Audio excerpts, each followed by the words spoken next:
हे दोस्तन, welcome to RD explains पीके। यहाँ मिलता है सबसे इंटरेस्टिंग ब्रेकडाउन। चलो शुरू करते हैं।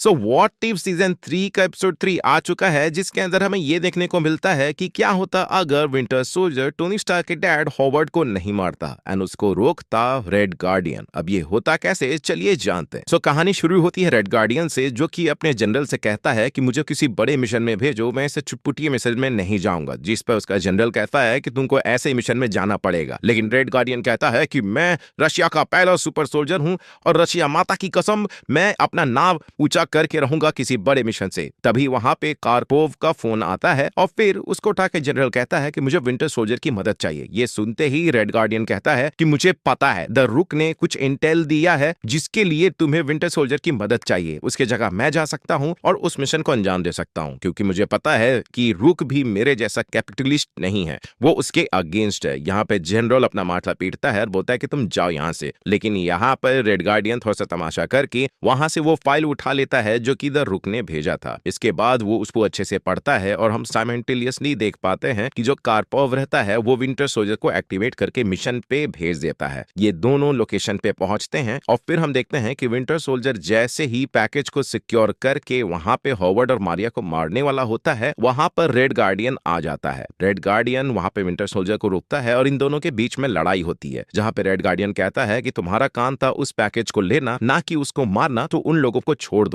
ये अपने कैपिटलिस्ट दोस्तों को जाके बताएंगे कि अब उनके अगेंस्ट कोई खड़ा हो चुका है जो लाल और व्हाइट कलर का कपड़ा पहनता है। जिस पर वहां मौजूद विंटर सोल्जर कहता है कि ये लोग विटनेस है और मुझे इन्हें खत्म करना पड़ेगा, और वो कोशिश भी करता है बुलेट शूट करके। लेकिन रेड गार्डियन उसको अपने शील्ड से डिफ्लेक्ट करके वहां पे मारिया और हॉवर्ड को बचा लेते हैं। फिर वहां पे एम्बुलेंस और बाकी पुलिस भी आ जाते हैं और इन लोगों को वहां से भागना पड़ता है। जिसके बाद से विंटर सोल्जर कार्पोव को ये इन्फॉर्म करता है कि पैकेज तो सिक्योर हो गया है, बट यहाँ पे थोड़ी सी कॉम्प्लिकेशंस आ गए थे। जिसके रिस्पॉन्स पे कार्पोव कहता है कि अब तुम्हें वहां से खुद ही निकलना पड़ेगा, हम लोग तुमको एक्सट्रैक्शन पॉइंट कुछ नहीं दे सकते। इसके बाद हम देखते हैं कि उस एक्सीडेंट वाले जगह से हॉवर्ड और मारिया को हॉस्पिटल ले जाया जाता है एंड वहां पे बिल फॉस्टर आता है शील्ड के तरफ से, जो कि उस जगह को इन्वेस्टिगेट कर रहा होता है। यहाँ पर वो कंक्लूड करता है कि उन दोनों के पीछे कोई दो सुपर सोल्जर हैं, इसीलिए सब कुछ सतर्क रहेंगे। इसके बाद वो चारों ओर नाकाबंदी करने के आदेश देता है। इसके बाद हम देख पाते हैं कि रेड गार्डियन और विंटर सोल्जर बर्गर खा रहे होते हैं और फिर डिस्कस कर रहे होते हैं कि अब वो लोग क्या करेंगे। कि तभी वहां पे रेड गार्डियन कहता है कि मैं रुक नाम के एक आदमी को जानता हूं, वो हमारी मदद कर सकता है, क्योंकि उसी ने तो ये इन्फॉर्मेशन दिया था। जिसके बाद से फिर ये लोग वहां से गाड़ी चुरा कर चले जाते हैं, क्योंकि जो फाइल रेड गार्डियन ने उठाया था उसमें लिखा हुआ था कि जो रुक है वो लास वेगास में है। इसके बाद वो लोग गाड़ी लेके जाते हैं, लेकिन चेकिंग पॉइंट में बिल फॉस्टर उनको रोक देता है। यहाँ पर बिल फॉस्टर को इन पे डाउट होता है और वो उनको बाहर आने बोलता है कि तभी विंटर सोल्जर गन निकाल के शूट कर देता है। बट रेड गार्डियन यहाँ पे बेवजह के किलिंग के खिलाफ रहता है, इसलिए वो गाड़ी की स्पीड आगे बढ़ा देता है एंड फिर आगे निकल जाता है। इसके बाद से पूरी पुलिस उनके पीछे पड़ जाती है और यहाँ पे कैट एंड माउस का चेज शुरू हो जाता है, जहाँ पर हम देखते हैं कि विंटर सोल्जर अपना गन का इस्तेमाल करके सबसे छुटकारा पा लेता है, लेकिन बिल फॉस्टर अपने ऑफिसर के साथ उनके पीछे लग जाता है। यहाँ पे विंटर सोल्जर अपने मेटल आर्म का इस्तेमाल करके उनके स्टीयरिंग व्हील को ही तोड़ देता है और उनकी गाड़ी फिर खेतों में जाके रुक जाती है। इसके बाद हम देखते हैं कि कुछ पुलिस ऑफिसर की गाड़ियां उस गाड़ी के पीछे लग जाती है और बिल फॉस्टर बाहर निकल के सूट अप हो जाता है एंड यहीं पे रिवील होता है कि बिल फॉस्टर और कोई नहीं बल्कि गोलायत है और वो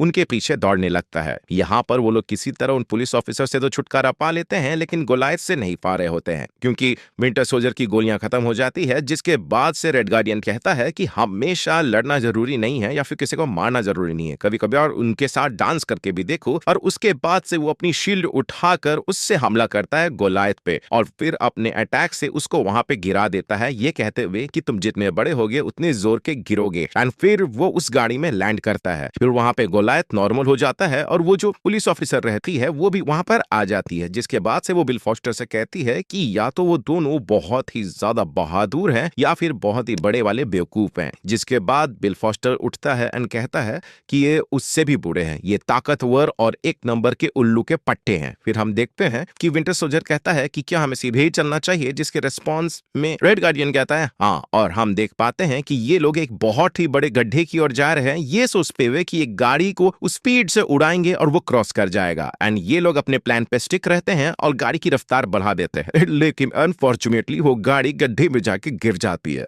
इसके बाद से बिल फॉस्टर और वो ऑफिसर जाके उस गाड़ी को खोजते हैं एंड वहां पर उन्हें क्लू मिलता है कि ये दोनों लास वेगस की ओर गए हैं। फिर हम ये देख पाते हैं कि ये दोनों जानवरों के हॉस्पिटल में रहते हैं और वहां पे अपना ट्रीटमेंट कर रहे होते हैं, जहां पे विंटर सोल्जर अपने शरीर से बुलेट्स निकाल रहा होता है, जिसको देखकर वहां पर रेड गार्डियन कहता है कि अरे ये तुमको अकेले करने की जरूरत नहीं है, मुझे बता देते मैं निकाल लेता। फिर यहाँ इन दोनों की बात होती है जहां पे विंटर सोल्जर कहता है कि मुझे कुछ भी याद नहीं, जिसके रिस्पॉन्स में रेड गार्डियन कहता है कि अपनी आंखें बंद करो और याद करने की कोशिश करो। विंटर सोल्जर ऐसा ही करता है एंड उसको बचपन की क्लूनी आइलैंड याद आती है, जिसको सुनकर ये कहता है कि फाइनली हमें पता चल गया कि तुम्हें कहाँ जाना है। तो मिस्टर क्लूनी आइलैंड के हीरो हम लोग लॉस वेगस के बाद वहीं जाएंगे और फिर वो वहां से चला जाता है। इसके बाद हम देखते हैं कि विंटर सोल्जर को ऊपर से आदेश आते हैं कि रेड गार्डियन को मार दो क्योंकि वो एक लायबिलिटी है। फिर हम देखते हैं कि ये दोनों द रुक के पास जाते हैं, जहां पर ये रिवील होता है कि द रुक और कोई नहीं बल्कि ओबाडिया स्टेन है एंड उसने ही इंफॉर्मेशन के बदले हॉवर्ड स्टार्क और मार्ज स्टार्क को मरवाने का प्लान रचा था। यहाँ पर जब ये बात रेड गार्डियन को पता चलती है तो वो समझ जाता है कि एक कैपिटलिस्ट को मार के वो दूसरे कैपिटलिस्ट की मदद कर रहा था, इसीलिए वो वहां पे अपसेट होकर कहता है कि यार मैं भी गलत का साइड दे रहा था। जिसके बाद स्टेन वहां पर कहता है कि तुम गलत का साइड नहीं दे रहे थे, तुम बिल्कुल सही कर रहे थे। तुम ही सोचो जो पावर में रहते हैं उनको क्या कभी फर्क पड़ा है कि तुम लोग क्या करते हो और तुम लोग कैसा फील करते हो। जिसको सुनते हैं विंटर सोल्जर को यह एहसास होता है कि रेड गार्डियन उसके दोस्त में से है जो उसके बारे में सोचा एंड उसको जो ऊपर से कमांड देते हैं वो उसके बारे में जरा सा भी नहीं सोचते हैं। सबका ध्यान भटका हुआ देख स्टेन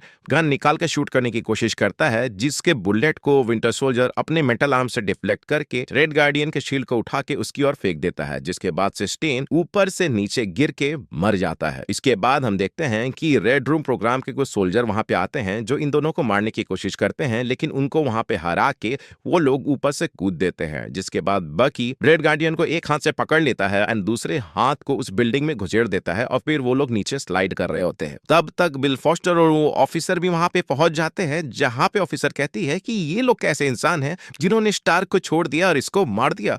बिल फॉस्टर कहता है कि कुछ तो गड़बड़ है यहाँ पे। जिसके बाद वो दोनों फाइनली नीचे लैंड करते हैं और फिर ये लोग उसके पीछे चले जाते हैं। बिल फॉस्टर कोशिश करता है उनको पकड़ने की, लेकिन यहाँ पे रेड गार्डियन और विंटर सोल्जर की जोड़ी इतनी तगड़ी होती है कि विंटर सोल्जर का एक पंच में ही बिल फॉस्टर नीचे गिर जाता है। जिसके बाद ये लोग उस जगह से भाग जाते हैं। ये लोग एक अबैंडन बिल्डिंग के अंदर जाते हैं, जिसके अंदर रशियन सोल्जर आ जाते हैं और पीछे से बिल फॉस्टर भी अपनी पूरी टीम लेके आ रहा होता है। यहाँ पे विंटर सोल्जर रेड गार्डियन को फाइनली बताता है कि इसको ऑर्डर्स मिले थे तुमको मारने के लिए, लेकिन उसने नहीं मारा। लेकिन अगर कैप्रोव वो सारे वर्ड बोलेगा और मैं उसको सुनूंगा तो उसके बाद मैं तुम्हें मारने लगूंगा, इसलिए तुम यहाँ से निकल जाओ इस सीरम को लेके। लेकिन रेड गार्डियन उस सीरम को वहां पे डिस्ट्रॉय कर देता है और बोलता है कि मैं तुम्हारे साथ रहूंगा चाहे कुछ भी हो। और फिर हम देखते हैं कि जो कार्पोव जब पूरे लाइंस रशियन में बोल देता है, बट उसका कोई असर नहीं होता विंटर सोल्जर के अंदर, इम्प्लाइंग कि इन दोनों का जो दोस्ती का बॉन्ड है वो उसको माइंड कंट्रोल में आने से रोक दी। फिर हम देखते हैं कि बिल फॉस्टर और रेड रूम्स के सोल्जर के बीच में फाइट होती है और इसके बाद ये दोनों भी वहां पे कूद देते हैं। जिसके बाद वहां क्या हुआ ये तो नहीं पता चलता,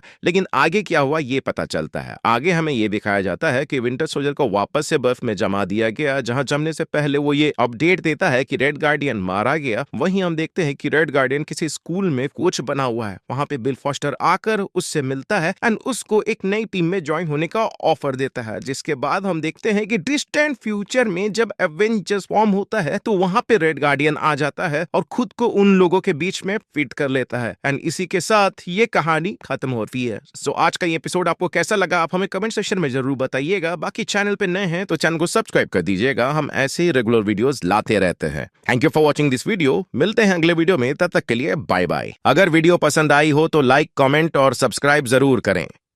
मिलते हैं नेक्स्ट वीडियो में, तब तक के लिए खुदा हाफिज।